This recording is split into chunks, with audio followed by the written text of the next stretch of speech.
Good evening to everyone. Test series के questions को हम आज आगे बढ़ाते हुए कुछ और नए क्वेश्चंस पर डिस्कस करेंगे। आज मैं कुल 17 क्वेश्चंस को डिस्कस करने वाला हूं। इनमें से 9 क्वेश्चन आपके सामने हैं। एक बार इनको अच्छे से पढ़ लीजिए और साथ ही साथ इनके आंसर देने की कोशिश कीजिए। हर बार की तरह पहला क्वेश्चन हमारा एरर से वोकैब से संबंधित है, मतलब वन वर्ड से संबंधित है। आज मैंने एक नई चीज़ और इंक्लूड की है, और वो जो इंक्लूड किया है वो है एरर से संबंधित क्वेश्चन। आपके 2 से लेकर 7वां क्वेश्चन तक एरर से संबंधित है। 8वां क्वेश्चन हमारा स्पेलिंग से संबंधित है और 9वां क्वेश्चन हमारा फ्रेजल वर्ब से है। इसके बाद मैं 8 क्वेश्चन और डिस्कस करूंगा, लेकिन पहले हम इन 9 क्वेश्चन को डिस्कस करते हैं वन बाई वन। उसके बाद अगले 8 क्वेश्चन को हम डिस्कस करेंगे। आप सबसे रिक्वेस्ट करूंगा पहले इन 9 क्वेश्चंस को या तो स्क्रीनशॉट के द्वारा या वीडियो पॉज करके नोट कर लीजिए, ताकि आप जो आंसर आप दें पहले से उनको मेरे आंसर से मैच करें और एक्सप्लेनेशन को भी अच्छे से समझने का प्रयास करें। चलिए तो शुरुआत करते हैं इन सारे क्वेश्चंस को वन बाय वन एक्सप्लेन करने की। सबसे पहले हम बात करेंगे हमारे क्वेश्चन नंबर 1 की। चलिए, अब हमारा पहला क्वेश्चन था hater of women. Hater of women मतलब one who hates women, one who hates women, जो औरतों से नफरत करता है। तो 4 विकल्प हमारे पास थे। वो कौन कौन से थे?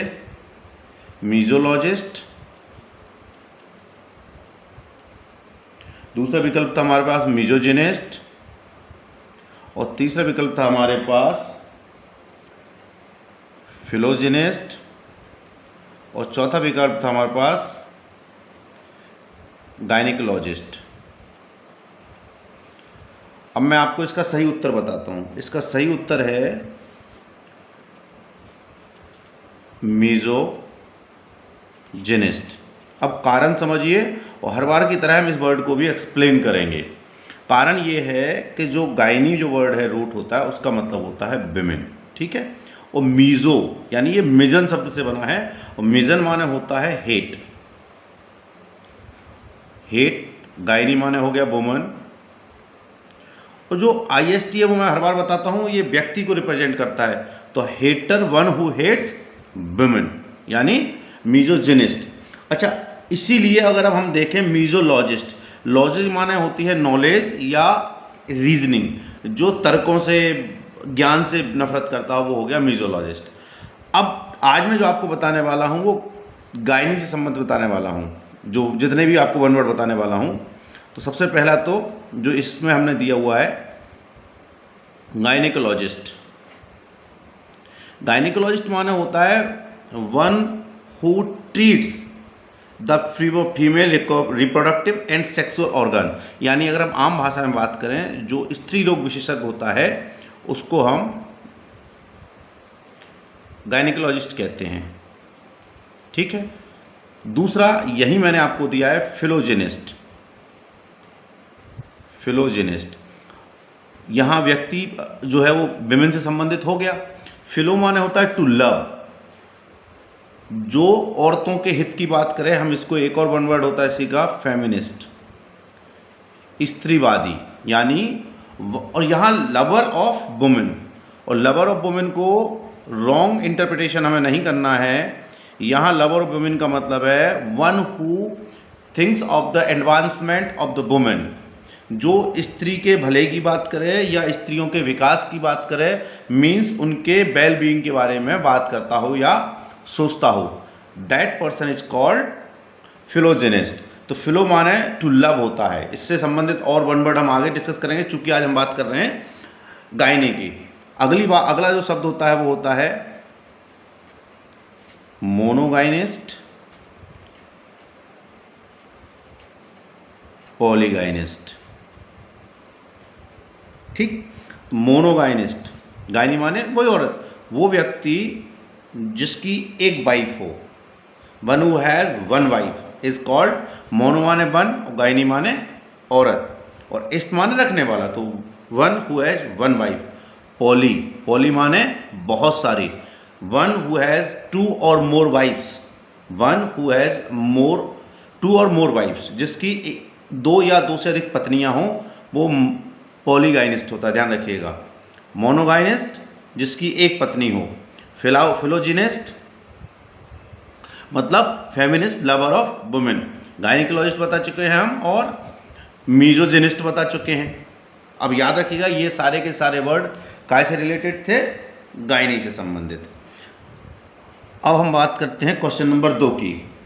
क्वेश्चन नंबर 2 था हमारा एरर से संबंधित। This is a good news. बहुत छोटा सा क्वेश्चन है ये, बहुत छोटा सा। This is a good news, और हमारा डी ऑप्शन सब में क्या था, नो एरर। तो अब आंसर क्या है, ए आंसर सही है, बी आंसर सी या डी? तो याद रखिए यहाँ जो हमारा आंसर है वो सी, यानी इसके सी पार्ट में एरर है। और रीजन फॉर दैट हम में से बहुत सारे लोगों को नहीं पता। रीजन ये है कि न्यूज़ अनकाउंटेबल नाउन है। अंग्रेजी में न्यूज़ को अनकाउंटेबल नाउन माना जाता है। तो दोस्तों याद रखो, ऐसी कई नाउन हैं। देखो पहले तो मैं आपको जब डिटर्मिनर्स पढ़ाए थे तो डिटर्मिनर्स में मैं आपको काउंटेबल और अनकाउंटेबल नाउन को डिफाइन कर चुका था। फिर भी एक बार डिफाइन करता हूँ। काउंटेबल नाउन वो होती हैं जिनको हम काउंटेबल नाउन वो होती हैं जिनके पहले हम किसी संख्या को डायरेक्टली जोड़ सकें, और जिन नाउन के पहले हम संख्या को डायरेक्टली नहीं जोड़ते, सच नाउन्स आर अनकाउंटेबल होती हैं। जैसे पानी, दूध, शक्कर, ये कॉमन सी चीज़ है। लेकिन कुछ इंटरेस्टिंग सी चीज़ है, जैसे news, paper, work, advice, information, chalk, bread, soap, scenery, poetry, ये अंग्रेजी में अनकाउंटेबल नाउन मानी गई हैं। जब अनकाउंटेबल नाउन हो जाती है तो अनकाउंटेबल नाउन के रूल भी इन पर अप्लाई होंगे। और रूल से मतलब क्या है, तो दो बहुत महत्वपूर्ण रूल याद रखिए। पहला, इनमें कभी एस या एस जुड़कर ये प्लूरल नहीं बनेगी, क्योंकि अनकाउंटेबल नाउन का कोई प्लूरल नहीं होता। दूसरी जो संबंधित चीज़ है वो है आपकी आर्टिकल से संबंधित या किसी भी न्यूमेरिकल एडजेक्टिव से संबंधित।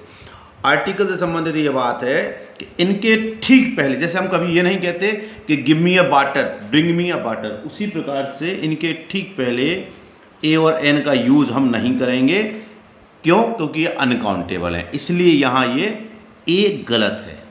या तो हम यूँ कहें दिस इज गुड न्यूज़, या हम यूँ कहें this is a good piece of news, good item of news. हमें कुछ ना कुछ शब्द जोड़ना पड़ेगा, जैसे हमें पानी या दूध में जोड़ना पड़ता है a glass of water, 2 cups of T. हम डायरेक्ट ये नहीं कह सकते कि 2 टीज या 2 टी, दोनों ही गलत होंगे। उसी प्रकार से न्यूज़ अनकाउंटेबल नाउन है, पेपर अनकाउंटेबल नाउन है, advice, work, information, chalk, bread, soap, scenery, poetry, grass, ये सारे के सारे अनकाउंटेबल नाउन है। इनके ठीक पहले कभी भी ए एन या कोई भी नंबर 1 2 3 4 एनी सच नंबर कभी भी डायरेक्टली यूज मत कीजिए। अगर ये शब्द यूज करना है तो बीच में एक कोई और शब्द आएगा जो काउंटेबल हो। अब हम बात करते हैं अगले क्वेश्चन की। हमारा अगला क्वेश्चन था this is different from that. This is different than that. हमें इसमें एरर ढूंढनी थी, ए पार्ट, बी पार्ट और सी पार्ट। और ये अगर कोई एरर है तो हमारा आंसर, कोई एरर नहीं है तो हमारा आंसर क्या था, डी। ठीक, ए बी सी। तो ध्यान रखिए यहाँ देन हमारा कंपैरेटिव डिग्री में यूज होता है, डिफरेंट कंपैरेटिव डिग्री नहीं है। डिफर से धोखा मत खाइए, डिफरेंट पॉजिटिव डिग्री है, ध्यान रखिएगा। इसलिए यहाँ देन का यूज नहीं होगा, डिफरेंट के साथ फ्रॉम का यूज होगा। सो हमारा सही वाक्य क्या होगा, this is different from that. चलिए अब हम बात करते हैं अगली एरर की। ये बहुत इंटरेस्टिंग एरर है और बहुत कॉमनली एसएससी के लिए तो बहुत इंपॉर्टेंट बन जाती है। Neither of these boys has done their work.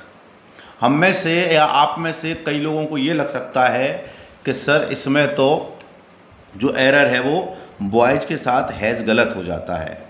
तो इस हिसाब से इसके ए, बी और सी, बी पार्ट में एरर होती है, लेकिन याद रखिए ये सही है। हमेशा याद रखिए neither, either, one, each, everyone, इनके बाद यदि ऑफ लगा हो तो जो नाउन है वो प्लूरल आएगी। ठीक है, तो यहाँ नाउन प्लूरल हो गई। और अगर वर्ब यूज़ हुई है तो वर्ब सिंगुलर यूज़ होगी। तो वर्ब सिंगुलर यूज़ है तो यहाँ भी सही हो गया बॉयज़, और हैज भी सही हो गया। फिर गलती कहाँ है? लेकिन यदि इस नाउन का पजेसिव पूछा जाए, नाउन प्लूरल है ना, लेकिन इस नाउन का अगर पजेसिव केस या पजेसिव एडजेक्टिव पूछा जाए, यानी his, my, their, our, your में से क्या लगेगा? भले बॉयज़ है, यहाँ देयर गलत हो जाएगा। ये हमेशा सिंगुलर आएगा, क्योंकि भले ये प्लूरल है, वर्ब सिंगुलर यूज हो रही है तो इसको सिंगुलर माना जा रहा है, इसीलिए यहाँ देयर की जगह हिज का प्रयोग होगा। अब हिज का भी हो सकता था, हर का भी होता है, लेकिन जेंडर चूंकि क्लियर है, बॉयज़ है, इसलिए हिज होता है। गर्ल्स होता तो हर हो जाता। और अगर जेंडर क्लियर नहीं होता, फॉर एग्जाम्पल बॉयज़ की जगह देम होता, दीज पीपल होता, दीज पर्सन्स होता, तो हिज या हर में से कोई भी सही था, नो इशू। ठीक है, आगे अगला क्वेश्चन हम देखें। Let you and I do it. Let you and I do it, ये तीन ऑप्शन है हमारे पास, ए, बी, सी। अगर कोई एरर नहीं है तो हमारा आंसर क्या होगा? डी होगा। अब इसके बी पार्ट में एरर है, यहाँ आई की जगह मी होना है। कारण क्या है? लेट एक वर्ब है, और वर्ब के बाद जब भी कोई नाउन या प्रोनाउन आती है तो वो ऑब्जेक्टिव केस में होती है, सब्जेक्टिव केस में नहीं। ऑब्जेक्टिव, अब ऑब्जेक्टिव केस क्या होता है ये समझ लीजिए। या ऑब्जेक्टिव, जैसे आई का मी, ही का हिम, सी का हर, ही का हिम, दे का देम, यू का यू, वी का अस, ये सब ऑब्जेक्टिव फॉर्म हैं प्रोनाउन के। इसीलिए चूंकि लेट यहाँ मेन वर्ब है, जैसे हम कहते हैं ना ही हेल्प्ड मी, आई कभी नहीं कहते, क्या लिखते हैं हम? ही हेल्प्ड मी, आई नहीं लिखते, क्योंकि हेल्प मेन वर्ब है और मेन वर्ब के बाद हमेशा ऑब्जेक्टिव प्रोनाउन यूज होती है, इसलिए मी आया है। चूंकि लेट भी ऑब्जेक्टिव है और इसलिए यहाँ मी आएगा। अब आप में से अगर कुछ लोगों को ने पहले नहीं पढ़ा है तो एक और चीज़ क्लियर कर दूँ, जो यू है, यू की सब्जेक्ट और ऑब्जेक्ट चूंकि एक सी होती है, इसलिए आप कंफ्यूज आते हैं कि यू तो सब्जेक्टिव केस में है तो आई भी सब्जेक्टिव होना चाहिए, लेकिन यहाँ यू ऑब्जेक्टिव केस है। चूंकि ये अपीयरेंस जो है यू की वो तो सब्जेक्टिव और ऑब्जेक्टिव में दोनों एक सी होती है, इसीलिए उन्होंने आई के साथ आपको यू के साथ आई देके कंफ्यूज करने की कोशिश की है। तो इस बात को ध्यान रखें हम। चलिए अगली एरर देखते हैं। अगली एरर जो है हमारी वो है I don't mind, I don't mind you working with my brother. Okay? I don't mind you working with my brother.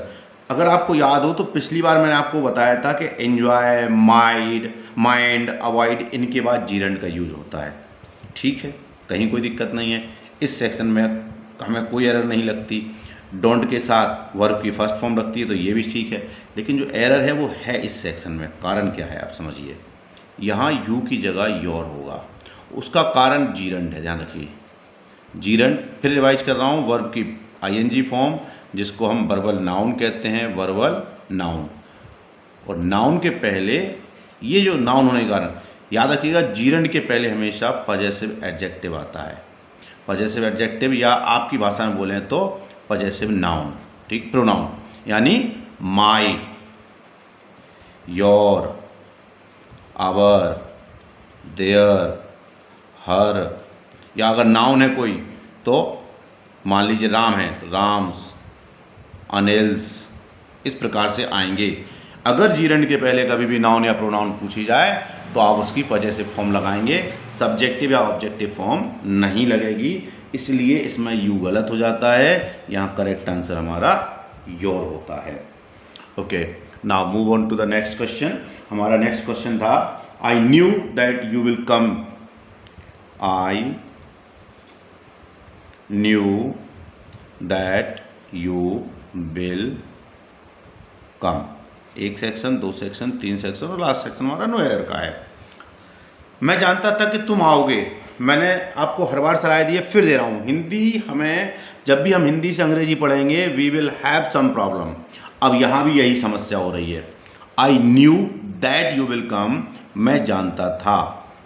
पहला वाक्य पास्ट में है, पास्ट इंडेफिनिट में।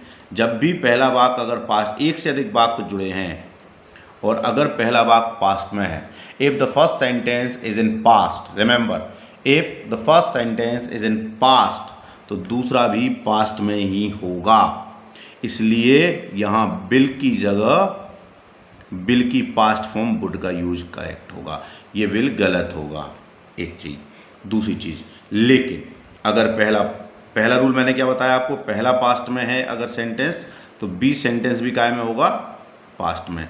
लेकिन अगर बी सेंटेंस में universal fact, proverb, moral advice हो, तो फिर वो प्रेजेंट का प्रेजेंट में भी रह जाता है। जैसे my father told me that the honesty is the best, my father told me that honesty is the best policy. इसलिए वहाँ चूंकि एक प्रोवर्ब है, इसलिए वहाँ टेंस चेंज नहीं होगा। अन्यथा हर स्थिति में हम पहला अगर पास्ट में, तो दूसरे वाक्यों को भी हम पास्ट में कर देते हैं। अब हम बात करेंगे करेक्ट स्पेलिंग की। तो मैंने आपसे अगले क्वेश्चन, जो 8th क्वेश्चन है, उसमें करेक्ट स्पेलिंग की बात करी कि which is the correct spelling of vacuum. तो 4 विकल्प मैंने आपको दिए हैं। पहला विकल्प था VACUMM, दूसरा विकल्प था VACCUM, तीसरा विकल्प था VACWM और चौथा विकल्प था VACEUM। तो ध्यान रखिए दोस्तों, वैक्यूम की जो स्पेलिंग है वो W, एकमात्र ऐसी स्पेलिंग है जिसमें W एक साथ आता है, ध्यान रखिएगा। तो VACUUM, this is the correct spelling of vacuum. अगली चीज़ मैंने आपसे पूछी थी, सेंटेंस में बताता हूँ जो पूछा गया था, वो ये, प्लीज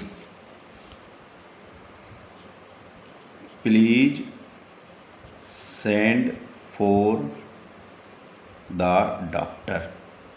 ठीक है, अंडरलाइन वर्ड का मैंने आपसे पहले क्वेश्चन में मीनिंग पूछा था, या आप पूछता हूं भाई सेंड फॉर का मीनिंग क्या है। 4 विकल्प आपके पास हैं। नंबर 1 सेंड, नंबर 2 रिसीव,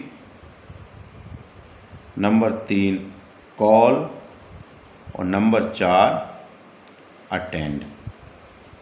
तो ध्यान रखिए, सेंड फॉर एक फ्रेजल वर्ब है। फ्रेजल वर्ब वो चीज़ होती है जब किसी वर्ब में प्रपोजिशन के जुड़ने के साथ ही यदि कोई वर्ब अपना अर्थ बदल देती है, तो ऐसी वर्ब को हम फ्रेजल वर्ब कहते हैं।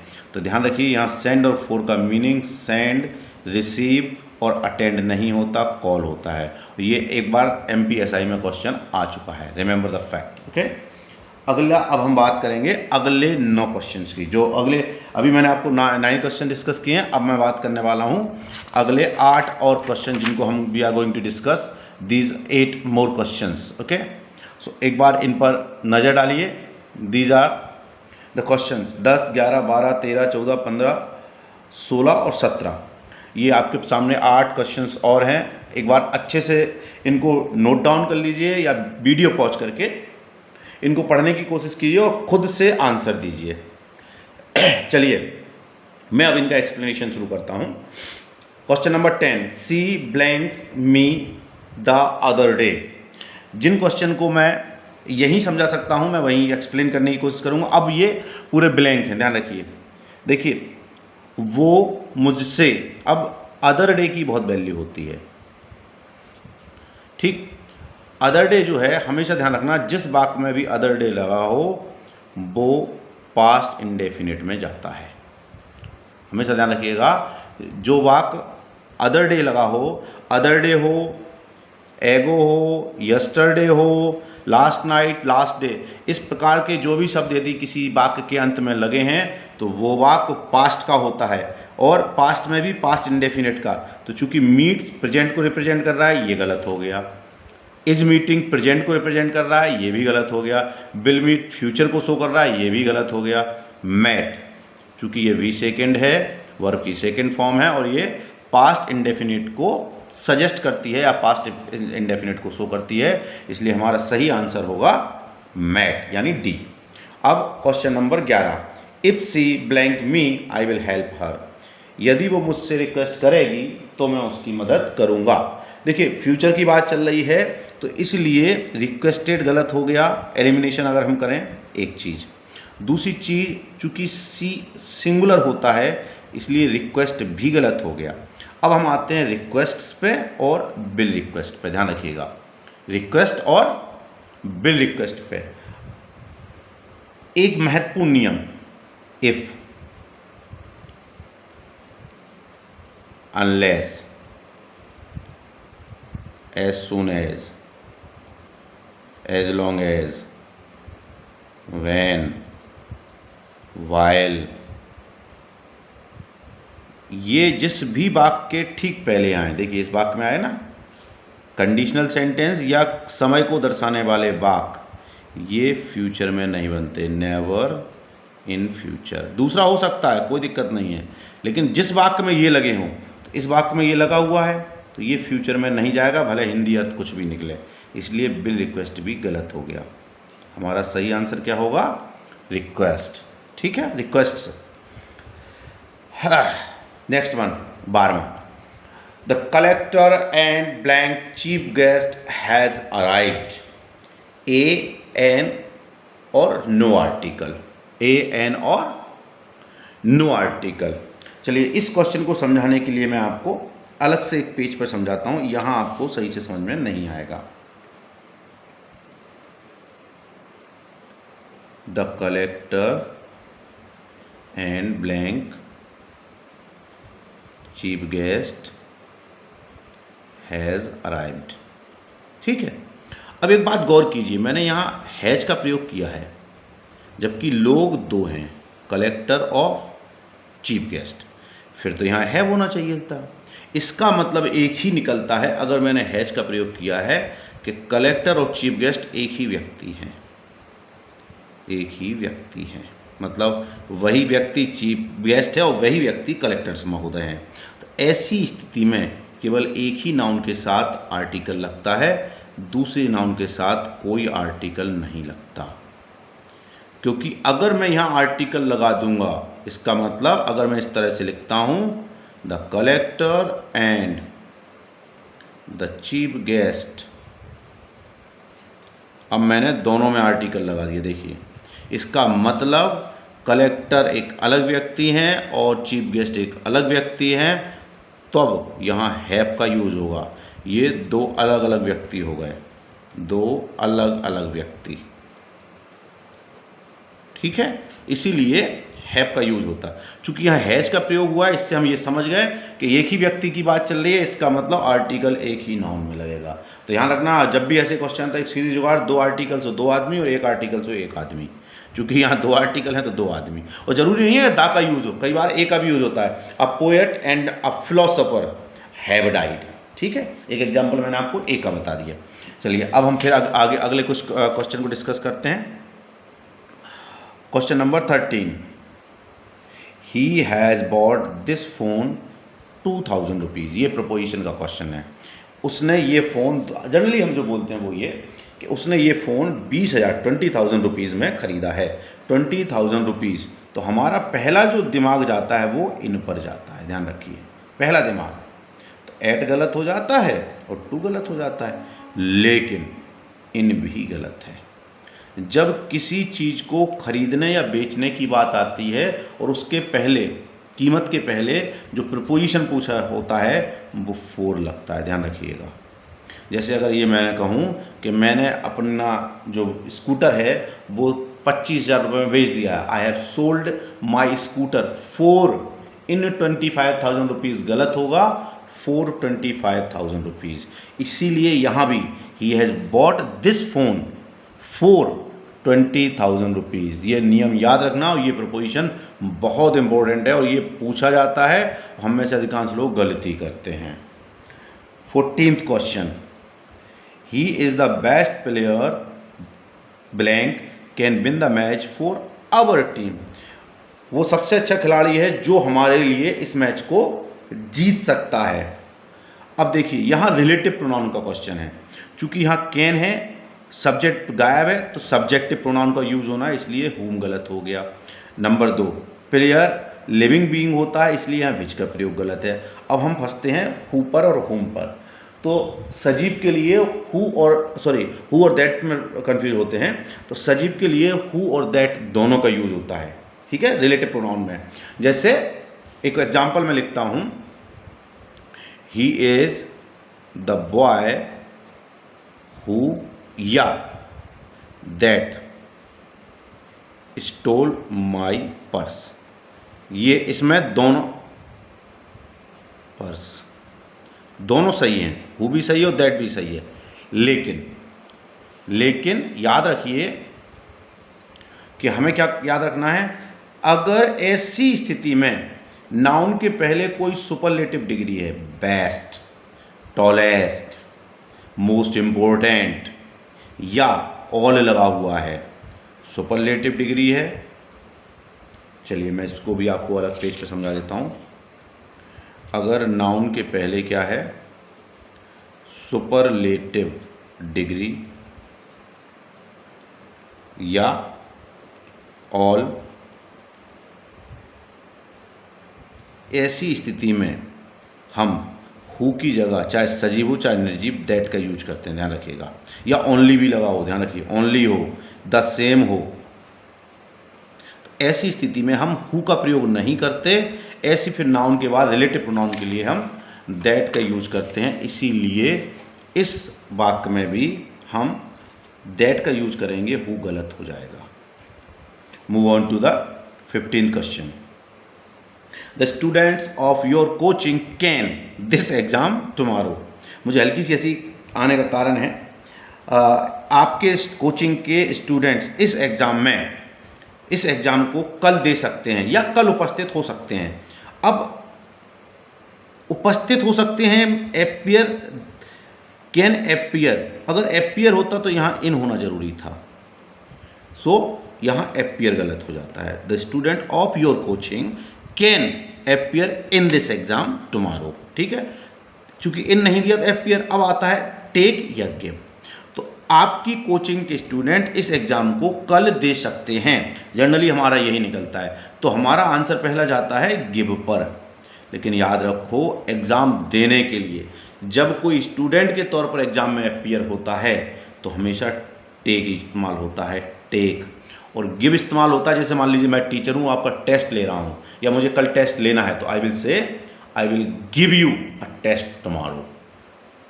टेक नहीं कहूँगा कि I will take a test tomorrow, नहीं, I will give you a test. उसी प्रकार से जब आप टेस्ट एज अ स्टूडेंट दे रहे हैं तो you will take this exam tomorrow, give this exam गलत हो जाएगा, ध्यान रखिएगा।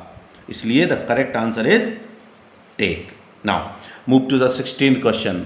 उम्मीद है यहाँ तक आपको सबको समझ में आ रहा होगा, और जो भी डाउट किसी भी क्वेश्चन से संबंधित हो प्लीज़ कमेंट बॉक्स में लिख दीजिएगा ताकि हम आगे उनको डिस्कस भी कर सकें। I miss the bus this morning, आज की बस मुझसे सुबह छूट गई, so I blank walk to school, इसलिए मैं पैदल चलकर गया। अब गया, जाना पड़ा, पहली चीज़ तो ये है मिस्ड, पास्ट की बात हो रही है, तो हैव टू गलत हो गया, मस्ट गलत हो गया। क्यों? क्योंकि मस्ट का पास्ट मस्ट हैव होता है। अब हमारे पास दो विकल्प बचते हैं, शुड और हैड टू। शुड इसलिए गलत हो गया, एक तो शुड होता है पास्ट सेल का, लेकिन यहाँ जो है वो चाहिए अर्थ निकल रहा है, और जो मूल अर्थ निकल रहा है वो कंपल्सन का निकल रहा है, मजबूरी का। यानी या तो हैव टू लगना था या हैड टू, ये दो क्रियाएं हैं।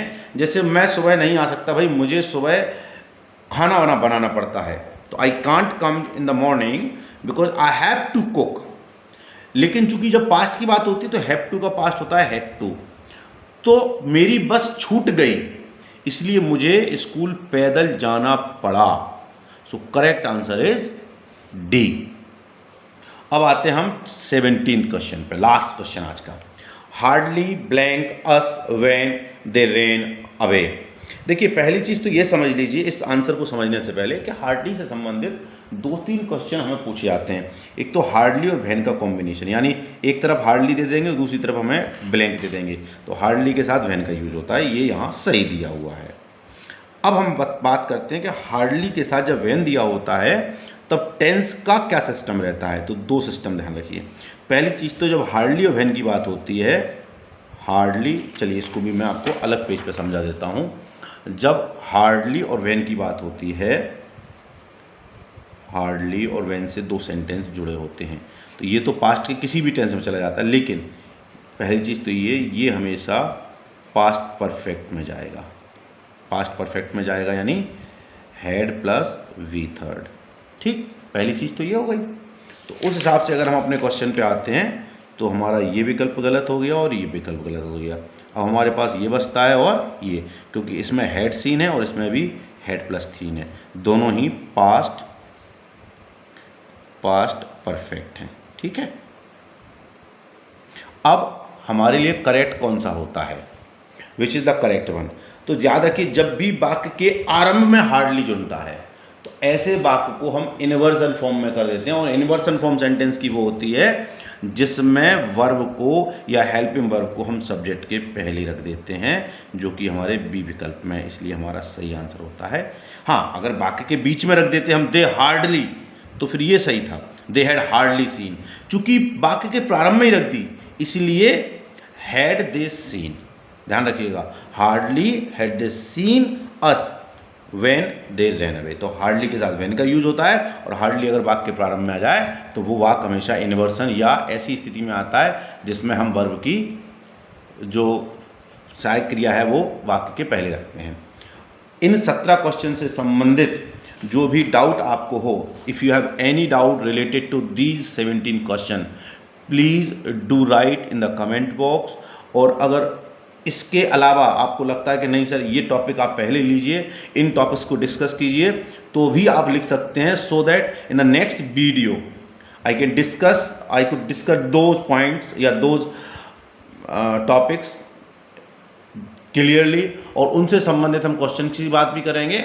और जो भी any doubt related to any topic please mention जरूर किया कीजिए, या इन जो टॉपिक जो मैंने समझाया इनमें से कोई भी डाउट हो वो भी लिखिएगा। उम्मीद है आपको वीडियो बहुत अच्छे से समझ में आया होगा, और जो हमने जो टॉपिक डिस्कस किए हैं वो भी बहुत अच्छे से समझ में आए होंगे। और अगर समझ में आए हैं तो लाइक कीजिए, शेयर कीजिए, and please do subscribe the channel. Have a wonderful time. Thank you very much.